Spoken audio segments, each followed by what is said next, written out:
తెలంగాణ నీటి అవసరాలు కాపాడడంలో రేవంత్ సర్కార్ విఫలమైందన్నారు మాజీ మంత్రి హరీష్ రావు. గోదావరి బనకచెర్ల ప్రాజెక్టు వల్ల తెలంగాణకు తీవ్ర నష్టం వాటిల్లుతుందన్నారు. 200 టీఎంసీల గోదావరి జలాలు ఏపీ తరలించుకుపోయే కుట్ర జరుగుతుందన్నారు. తెలంగాణకు ఎంత జరుగుతుంటే సీఎం రేవంత్ రెడ్డి ఏం చేస్తున్నారని ఆగ్రహం వ్యక్తం చేశారు. లో సీమాంధ్ర నాయకుల వల్ల తెలంగాణ ప్రాంతానికి తీవ్రమైన నష్టం జరిగింది. నేడు స్వరాష్ట్రంలో కాంగ్రెస్ పాలకుల వల్ల కాంగ్రెస్ నాయకుల రూపంలో ఈ రాష్ట్రానికి తీవ్రమైన నష్టం వాటిల్లుతా ఉంది. ఉమ్మడి పాలనలో కొనసాగిన జలదోపిడి నేడు కాంగ్రెస్ పాలనలో కూడా మళ్లీ మొదలైంది. ఇదే తెలంగాణ కాంగ్రెస్ పార్టీ నాయకుల యొక్క పదవుల కోసం పెదవులు మూసిన తీరు వల్ల ఆనాడు స్వరాష్ట్రంలో తీవ్రమైన నష్టం జరిగింది.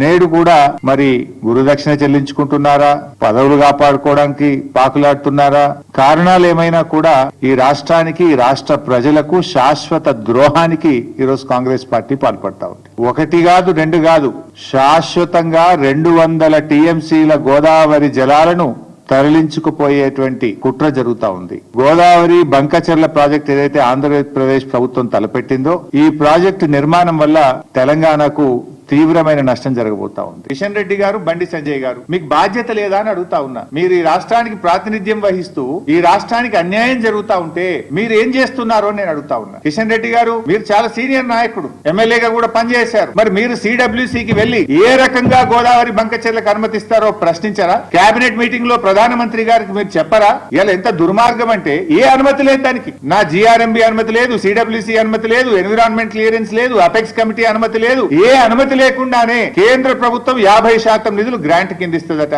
మరో 50% నిధులు ఎఫ్ఆర్బిఎం కు అదనంగా అప్పు తెచ్చుకోవడానికి అనుమతిస్తుంది అని చెప్పి చంద్రబాబు నాయుడు గారు స్వయంగా ప్రెస్ మీట్ లో చెప్తున్నారు. పత్రికల్లో వార్తలు వస్తున్నాయి. ఇలా కేంద్ర ప్రభుత్వం ఈ ప్రాజెక్టు కట్టడానికి అనుమతిస్తుంది. మరి కేంద్రం అనుమతిస్తుంటే ఆ ప్రభుత్వంలో ఉన్న కిషన్ రెడ్డి, బండి సంజయ్లు ఎందుకు మౌనంగా ఉంటున్నారు? రాష్ట్ర ప్రయోజనాలు మీకు పట్టవా? మీ పదవులే మీకు ముఖ్యమా? తెలంగాణ రాష్ట్ర ప్రయోజనాలు మీకు ముఖ్యమా అని నేను అడుగుతా ఉన్నా. పోయినసారి అసెంబ్లీలో మాట్లాడిన రేవంత్ రెడ్డి బడ్జెట్ లో మనకు గుండు సున్నా పెట్టిండ్రు, మన ప్రాజెక్టులకు అనుమతిస్తలేరు, మనకి ఏమి రావడం లేదు, నేను నీతి ఆయోగ్ మీటింగ్ ను బైకాట్ చేస్తున్నా అని చెప్పి అసెంబ్లీలో చెప్పిండు. రేవంత్ రెడ్డి రాత్రే పోయిండు, పొద్దుగాల ఫస్ట్ కూర్చున్నాడు, మంచి రాముడు మంచి బాలు లెక్క కూర్చున్నాడు. దీని గురించి మాట్లాడతాడేమో, ఈ గోదావరి బంకచెర్ల ప్రాజెక్టు గట్టిగా ఎదిరించడానికే పోయిండేమో, నిలదీయడానికే పోయిండేమో ప్రధానమంత్రిని అని నేను అనుకున్నాను. కానీ చూస్తే అసలు ఈ ప్రాజెక్టు గురించి మాట్లాడిన సందర్భం కూడా లేదు. ప్రధానమంత్రిని వ్యక్తిగతంగా కలిసి కూడా ప్రెస్ నోట్ రిలీజ్ చేస్తే దీని మీద మాట్లాడిన పరిస్థితి లేదు. ఏం జరుగుతా ఉంది? రేవంత్ రెడ్డి మాట్లాడాడు, ఉత్తమ్ కుమార్ రెడ్డి అయితే అసలే మాట్లాడాడు. ఏం చేస్తున్నాడు? నీటిపారుదల శాఖ మంత్రి ఏం చేస్తున్నట్టు, ముఖ్యమంత్రి ఏం చేస్తున్నట్టు? ఈ రాష్ట్రానికి ఇంత తీవ్రమని నష్టం జరగబోతా ఉంటే ఎందుకు స్పందించారు? దాడికి ప్రతిదాడి తప్పదన్నారు కేంద్ర మంత్రి కిషన్ రెడ్డి. ఉగ్రవాదం పట్ల నివాళులర్పించే విధానానికి స్వస్తి పలకాలన్నారు. ప్రతి ఒక్కరూ ప్రధాని చెప్పిన విషయాలను ఆచరించాలని పిలుపునిచ్చారు. ఐక్యతతో కూడిన ఆరోగ్యవంతమైన సమాజ రూపకల్పన అత్యవసరమన్నారు. తిరంగ యాత్రలో ప్రతి ఒక్కరూ పాల్గొనాలని చెప్పారు కిషన్ రెడ్డి. ప్రతి మాటలో ఒక మంచి సందేశం, మన కుటుంబాలకు ఉపయోగపడేటువంటి సందేశం, మన యొక్క దేశానికి ఉపయోగపడేటువంటి సందేశం, మన దేశం ముందున్నటువంటి లక్ష్యము మనకి మాత్రం చెప్తారు. 40-50 సంవత్సరాలుగా పాకిస్తాన్ పాడిందే పాటగా, ఆడిందే ఆటగా మన దేశంలో రక్తపాతం సృష్టిస్తూ రక్తంతో ఉగ్రవాదులు హోలీలాడారు. మనం ఏం చేశాము? 1 కాదు 2 కాదు, 100 మంది సైనికులు చనిపోయారు, 1000 మంది సైనికులు చనిపోయారు. కానీ 2014 తర్వాత ఒక కొత్త చరిత్ర, ఒక నూతన అధ్యాయం ఈ దేశంలో ప్రారంభమైంది. నరేంద్ర మోడీ గారి నేతృత్వంలో గులాబీ పూలకే, క్యాండిల్ లైట్లకే పరిమితం కాలే మనం. నరేంద్ర మోడీ గారు చెప్పారు, ఎవడైతే వచ్చాడో వాడు పాకిస్తాన్ వాడు కాదు, మరొకడు కాదు, వాడిని ఎట్టి పరిస్థితుల్లో వదిలిపెట్టుందని సైనికులు చెప్పారు. అయినా పాకిస్తాన్ గుర్తురాలే. కుక్కతో ఒక వంకర లాగా ఏ ఉగ్రవాదులైతే మన దేశంలోకి వచ్చి 3వసారి తప్పు చేశారో వీళ్ళను కూడా మట్టిలో కలిపేస్తే, నేను కలిపేసే వరకు ఊరుకునే ప్రసక్తి లేదని చెప్పి నరేంద్ర మోడీ గారు. ఒక్క తుపాకీ గుండు పేలిస్తే మేము 1000 తుపాకుల గుండ్లు మీ గుండెల మీద పేలుస్తామని చెప్పి ఈరోజు హెచ్చరించాం. మా భారతీయులు చనిపోతే 100 మందిని చంపుతాం బిడ్డ అని చెప్పి ఈరోజు పాకిస్తాన్ హెచ్చరించాం.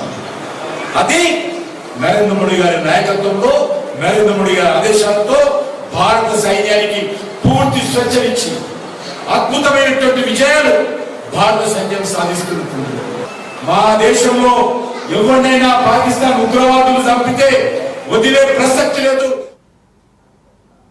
బీఆర్ఎస్ నేత గంగుల కమలాకర్ సంచలన వ్యాఖ్యలు చేశారు. కవిత లేఖ విషయంలో కేటీఆర్ వ్యాఖ్యలను ఏకీభవిస్తున్నామన్నారు. పార్టీలో సమస్యల లేఖల ద్వారా కాకుండా అంతర్గతంగా మాట్లాడుకుంటే మంచిదన్నారు. అంతిమంగా కేసీఆర్ తమ లీడర్ అని ఆయన బాటలోనే నడుస్తామని తెలిపారు. క్లియర్ చెప్పారు. ప్రజాస్వామ్యబద్ధంగా ఉన్న పార్టీ కాబట్టి ఎవరు ఏ ఆలోచన చెప్పే అవకాశం ఉంది. కానీ దాన్ని బహిరంగ లేఖ ద్వారా కాకుండా పర్సనల్ గా చెప్తే బాగుండదు. మా కేటీఆర్ చెప్పారు కాబట్టి కేటీఆర్ వ్యాఖ్యలతో ఏకీభవిస్తున్నాం. డెఫినెట్ గా అంతిమంగా మా లీడర్ కేసీఆర్ గారు కేసీఆర్ గారి బాటలో మేము నడుస్తాం. 100% ఇక్కడే లేదు. రేపు కేసీఆర్ గారు ఏ ఆదేశం ఇస్తే ఆ ఆదేశాన్ని ఫాలో చేసే మేమందరం కార్యకర్తలు. 99.9% కేసీఆర్ గారు ఆదేశాలు పాటించే వ్యక్తులు మాకుంటారు. సో కవిత లెటర్ గురించి నిన్ననే కేటీఆర్ గారు క్లియర్ చెప్పడం జరిగింది. సో ఆ కేటీఆర్ గారి వ్యాఖ్యలతో మేము అందరం ఏకీభవిస్తాం. ఎవరైనా పార్టీ పెట్టుకోవచ్చు, ఏ పార్టీ పెట్టుకోవచ్చు. కానీ కేసీఆర్ గారు కూతురుగా పెట్టే పార్టీకి ఎంత వాల్యూ ఉంటుంది. కానీ ఆల్రెడీ కేసీఆర్ గారు ఉన్నారు కాబట్టి అది ఊహాజనితమే. పార్టీ పెట్టినప్పుడు మళ్ళీ ఆలోచన గురించి మాట్లాడదాం. దీంతో పాటు తెలంగాణ రాష్ట్ర సమితి ఏర్పడి 20 సంవత్సరాలు అయింది. మొన్ననే సిల్వర్ జూబ్లీ ఫంక్షన్ చేసుకోవడం జరిగింది. తెలంగాణ ఆవిర్భావం అయ్యి 2014లో తెలంగాణ ఫార్మేషన్ అయిన తర్వాత ప్రతి సంవత్సరం ప్రభుత్వంలో జూన్ 2ను తెలంగాణ ఆవిర్భావ దినోత్సవం బ్రహ్మాండంగా చేసుకున్నాం. సో ఈరోజు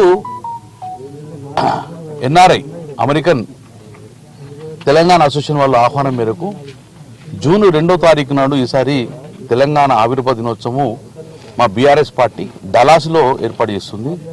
డలాస్లో నిర్వహించే కార్యక్రమానికి మ్యాక్సిమం ఎమ్మెల్యేలు కేటీఆర్ గారితో పాటు మ్యాక్సిమం ఎమ్మెల్యేలు కూడా ఈ యొక్క డలాస్ సమావేశానికి వెళ్ళిపోతున్నాం. దానికన్నా ముందు న్యూయార్క్లో ఒక ప్రిలిమినరీ మీటింగ్ కూడా పెట్టడం జరిగింది. నిన్ననే మా కేటీఆర్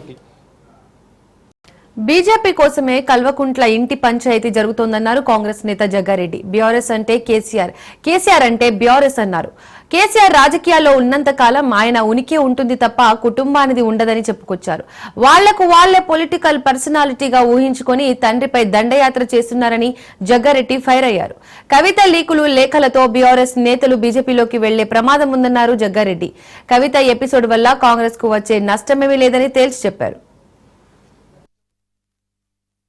కేసీఆర్ కుటుంబం యొక్క పంచాయతీ ఈ కవిత లేఖలు ఆ కుటుంబానికి రాజకీయంగా నష్టం చేకూరుతుంది అనేది వాళ్ళ వ్యక్తిగత విషయం. అది కానీ వీరి యొక్క కవిత లేఖలు కవిత యొక్క రాజకీయ పనితీరు వల్ల ఈ కుటుంబంలో తగాదాలు మొదలైనట్టున్నాయి అని బీఆర్ఎస్ కున్న ఓటు బ్యాంకు, బీఆర్ఎస్ ఉన్న కార్యకర్తలు వాళ్ళు కొంత డిసప్పాయింట్ అయ్యి వాళ్ళు బీజేపీకి పోయే అవకాశాలు ఎక్కువ ఉన్నాయి. కాంగ్రెస్కి ఎందుకు రారు అని అంటే కాంగ్రెస్ ఆల్రెడీ మా దగ్గర చెరువు నిండా నీళ్లు ఉన్నాయి, మా తలుగులు వారుతున్నాయి, మాకు ఆ ఇబ్బంది ఉండదు.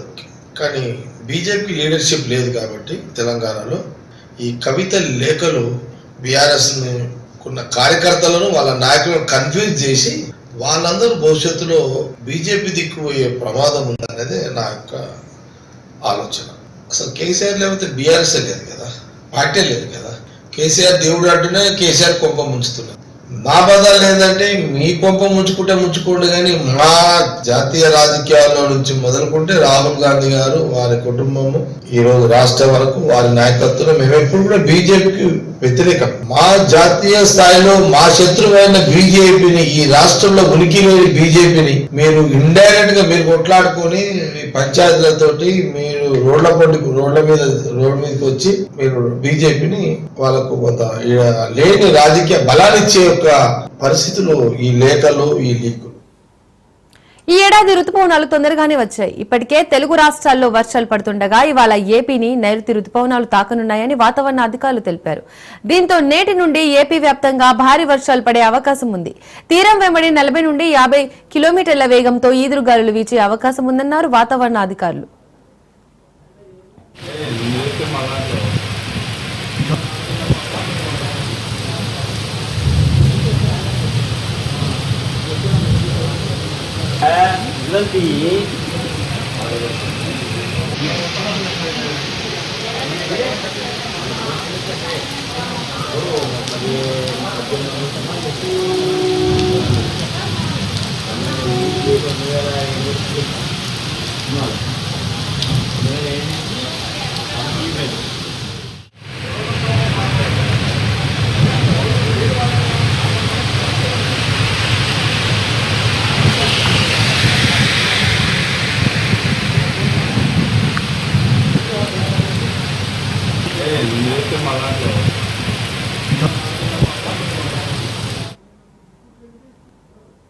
గ్రూప్ 1 అక్రమాల కేసులో దర్యాప్తు వేగవంతమైంది. ఏపీపీఎస్సీ అక్రమాల కేసులో నిందితుల్ని కస్టడీకి తీసుకున్న పోలీసులు మొదటి రోజు విచారణ పూర్తయింది. ఉదయం 8 నుండి సాయంత్రం 5 గంటల వరకు విచారించారు. నిందితులు పీఎస్ఆర్ మధులపై పోలీసులు ప్రశ్నల వర్షం కురిపించినట్టు తెలుస్తోంది.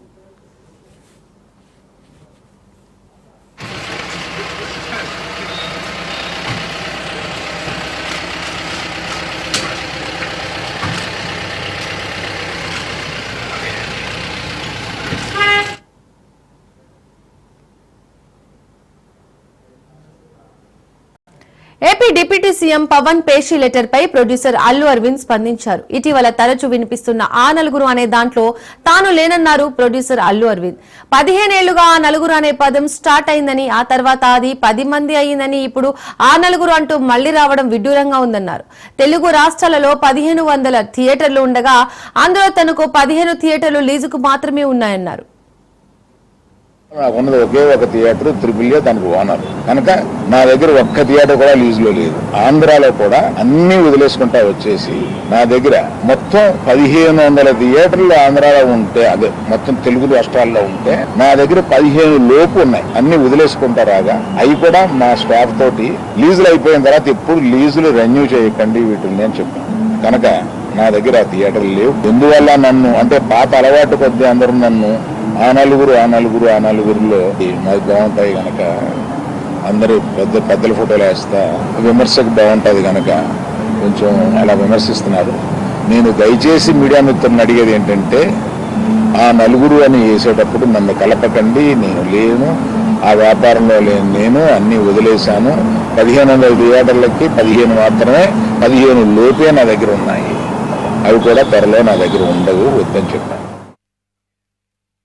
ఏమంటే పవన్ కళ్యాణ్ సినిమా రిలీజ్గా రాబోతుండగా మేము సినిమాను మోస్తాము అనేది దుస్సాహసం చేయకూడదు. ఆ దుస్సాహసానికి మీరు ముందడుగు వేయకూడదు. అది పెద్దలు కానివ్వండి, చిన్నలు కానివ్వండి చెప్తున్నాను. ఎందుకంటే మన ఇండస్ట్రీ నుంచి ఎవరు ఏది అడిగినా హెల్ప్ చేస్తున్న మనిషి ఆయన. ఆ రోజు మేము అశ్విని దత్ గారి కోసం కొద్దిమంది కలిపి వెళ్ళాం పవన్ కళ్యాణ్ గారిని కలవడానికి. అశ్విని దత్ గారి సినిమా వస్తుంది, దానికి కాస్త రేట్స్ ఇప్పించండి అని చెప్పి అడగడం. అప్పుడు ఆయన హింట్ చేశారు, చంద్రబాబు నాయుడు గారిని కలిశారా మీరు, ఛాంబర్ తరఫున వచ్చి కలవండి. ఆ తర్వాత ఆ కమ్యూనికేషన్ లో ఏం జరిగిందో ఏంటో ఆ తర్వాత ఎవరు దాన్ని పట్టించుకోలేదు. నేను ఒకళ్ళిద్దరితోటి ప్రస్తావిస్తే, చంద్రబాబు నాయుడు గారు మాకు తెలిసిన ఆయనే కదా, పవన్ కళ్యాణ్ గారు మాకు తెలిసిన ఆయనే కదా, మేము వెళ్ళి పని చేయించుకుంటున్నాం అన్నారే తప్ప ఛాంబర్ వారు సంస్థ గాని వెళ్ళి అఫీషియల్ గా మనం అందరం వెళ్ళి కలిసి కష్టం వచ్చినప్పుడు కలవడం వేరు. కష్టం వచ్చినప్పుడు మనం అసలు ప్రభుత్వం వచ్చిన తర్వాత వెళ్ళి మనం కలవాలి కదా, కలవలేదు. పవన్ కళ్యాణ్ గారు హింట్ చేసినా కూడా అది జరగలేదు. నిన్న ఎవరో మాట్లాడుతూ మాది ప్రైవేట్ వ్యాపారం, ప్రభుత్వానికి సంబంధం ఏముంది, ప్రభుత్వానికి సంబంధం లేదు, నేను కరెక్ట్ గా చెప్పలేనది ఆ అర్థం వచ్చేటట్టు మాట్లాడారు. ఏమంటే ప్రభుత్వానికే సంబంధం లేకపోతే 2 సంవత్సరాల క్రితం పెద్ద వాళ్ళందరూ ఇక్కడి నుంచి కదిలెళ్ళి గత చీఫ్ మినిస్టర్ ఎందుకు కలిశారండి? ప్రభుత్వానికి సంబంధం లేకపోతే. ఏ వ్యాపారం అయినా సవ్యంగా చేసుకోవాలంటే ప్రభుత్వంతో సహకారం లేకుండా అది జరగదు.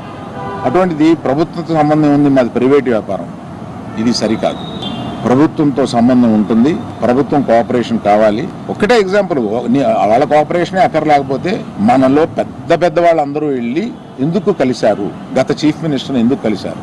మనకు కష్టం వచ్చిందనే కదా వెళ్ళి కలిశారు. కష్టం వస్తే గానీ వెళ్ళి ఒక ఫార్మాలిటీ లేదా? మినిస్ట్రీ నుంచి వచ్చింది నేను చదివాను, అది చాలా సమర్థనీయం. ఎన్డీఏ కూటమి సమావేశం ముగిసింది. ముఖ్యమంత్రులు, డిప్యూటీ సీఎంల కీలక సమావేశం ప్రధాని మోడీ అధ్యక్షతన జరిగింది. సుపరిపాలన, ఉత్తమ పద్ధతులపై ఎన్డీఏ సీఎంలు, డిప్యూటీ సీఎంలతో ప్రధాని చర్చించారు. సమావేశంలో 2 తీర్మానాలను ఆమోదం తెలిపారు. ఆపరేషన్ సింధూర్ విజయవంతమైనందుకు భారత రక్షణ దళాలు ప్రధాని మోడీని అభినందించాయి. అలాగే జనాభా లెక్కింపులో కులగణన నిర్వహించాలనే కేంద్ర ప్రభుత్వం తీసుకున్న నిర్ణయానికి ఎన్డీఏ పాలిత సీఎంలు అభినందనలు తెలిపారు.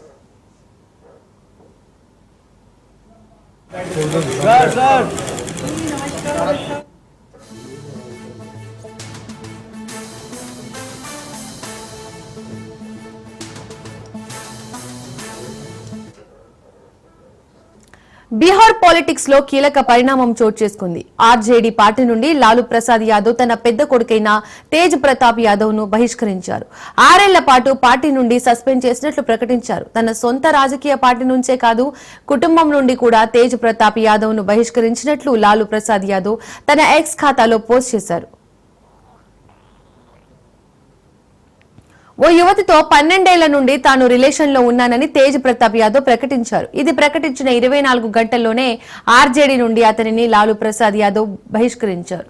వ్యక్తిగత జీవితంలో నైతిక విలువలు మరిచి బాధ్యత రాహిత్యంగా వ్యవహరించినందుకే పార్టీ నుండి తొలగించినట్లు లాలూ తన ఎక్స్ ఖాతాలో తెలిపారు.